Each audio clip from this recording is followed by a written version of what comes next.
স্বপ্ন দেখেছিল ইসলামের বাংলাদেশ হবে, সেখানে আলেম ওলামাদেরকে ন্যায্য অধিকার দেওয়া হয়নি।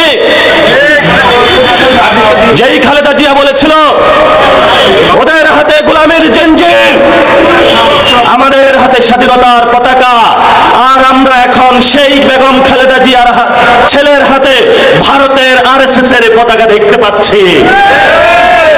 লজ্জা। কথা বললে রাতে ফোন আসে, চুপ করে যাও। আমরা তোমাদের ওইসব রাশেদ খান না যে তোমাদের জুতা টানবো একটা সচিব পোস্টের বিনিময়ে। আমরা সেই নুরুল হক নূর না যেই হলো গণ অভ্যুত্থানকে বিক্রি করে যায় একটা প্রতিমন্ত্রীর কাছে। আমরা সেই জুনায়েদ সাকিনা যে লাল পতাকা বিক্রি করে দেয় প্রতিমন্ত্রীর কাছে।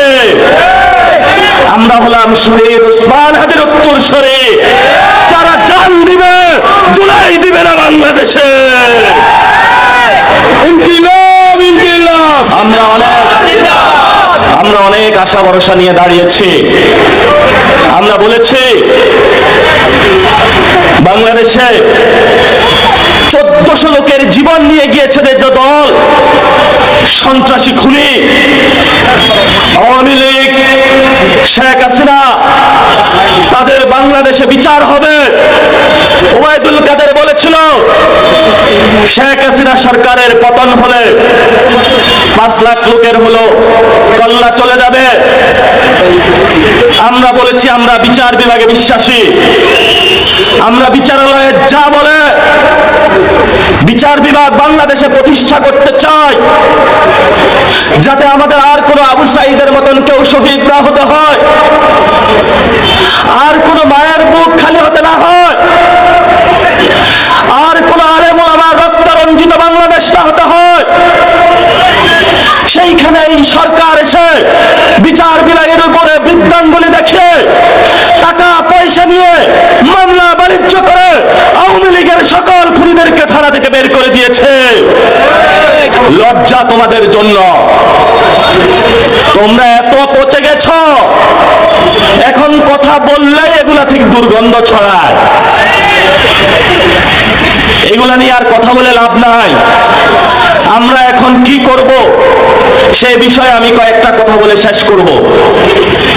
প্রথমত, যারা আমাদেরকে জন্ম দিয়েছে, 10 মাস 10 দিন গর্ভে ধারণ করেছে, কোলে পিঠে মানুষ করেছে, সেই আমাদের মায়েরা, যাদের বাংলাদেশে স্বাস্থ্য ব্যবস্থা ঠিক নাই, যাদের বাংলাদেশে পুষ্টি ব্যবস্থা ঠিক নাই, যাদের বাংলাদেশে শিক্ষা ব্যবস্থা ঠিক নাই, যাদের কোনো চাকরি নাই, যাদেরকে গার্মেন্টস সেক্টরে সকাল 8টা থেকে রাত 10টা পর্যন্ত অসভ্য জগতের মতন ডিউটি করানো হয়, আমরা সেই মায়েদের পক্ষে আগামীর বাংলাদেশে এনসিপির প্রতিনিধি হয়ে দাঁড়াতে চাই।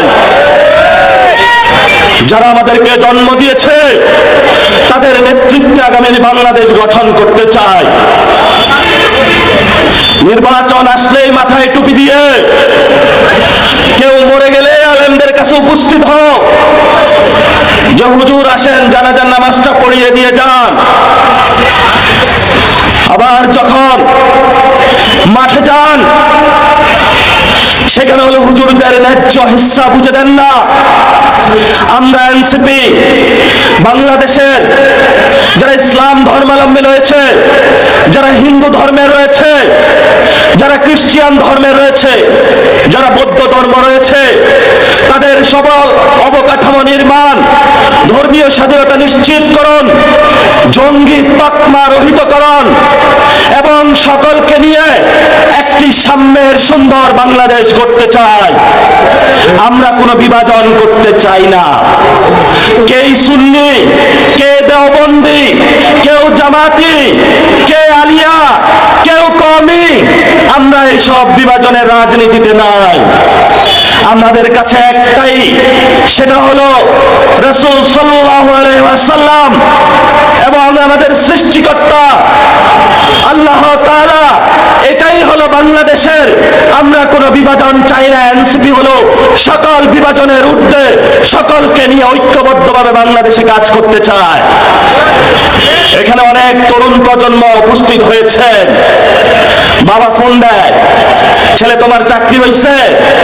আপনি বলেন বাবা আমার তো চাকরি হয় নাই। প্রতি বছর ফোন দেয়, কিন্তু ফোনের পর ফোন ছেলে কোনো উত্তর দিতে পারে না, কারণ ছেলে পরীক্ষা দেয়, ভিতরে ছাত্রদল যুবদলের চাকরি হয়ে যায়। আমরা আপনাদেরকে নিশ্চিত করতেছি, এনসিপি ক্ষমতায় আসলে কোনো কোটা রাখা হবে না, কোটা মুক্ত বাংলাদেশ গঠন করা হবে ইনশাআল্লাহ। আমি উত্তরবঙ্গের পথে পথে ঘুরতেছি, এত সুন্দর একটা উত্তরবঙ্গ এরশাদ সাহেব উন্নয়ন করলো না। শেখ হাসিনা তো উত্তরবঙ্গের প্রতি সবচেয়ে বেশি বৈষম্য করেছে। আমরা উত্তরবঙ্গ দক্ষিণবঙ্গ কোনো বৈষম্য করব না। বাংলাদেশের যদি আমার কাছে 64 টাকা থাকে, 64 টাকাই ভাগ করে 64 জেলায় আমরা বিলিয়ে দিব ইনশাআল্লাহ। প্রিয় ভাইরা, কথা বললে অনেক দূর যায়। আমরা ব্যবসায়ী ভাইদেরকে বলবো, দোকানে বসে বসে বক্তব্য শুনছেন, একটু পরে কল আসবে, আজকে যা ব্যবসা করছো এটা থেকে আমাকে চাঁদা দাও। ব্যবসায়ী ভাইরা, আমরা সেই লড়াইয়ের আহ্বান জানিয়ে বক্তব্য শেষ করলাম। মসজিদে মনে হয় নামাজ হচ্ছে, আমরা চাই না নামাজের সময় মসজিদ আমাদের মাইকের কারণে নামাজের বিভ্রান্তি হলো। আপনারা একটু খোঁজ নেবেন, কারণ এখানে বাংলাদেশ মুসলমানদের 93% মুসলমান।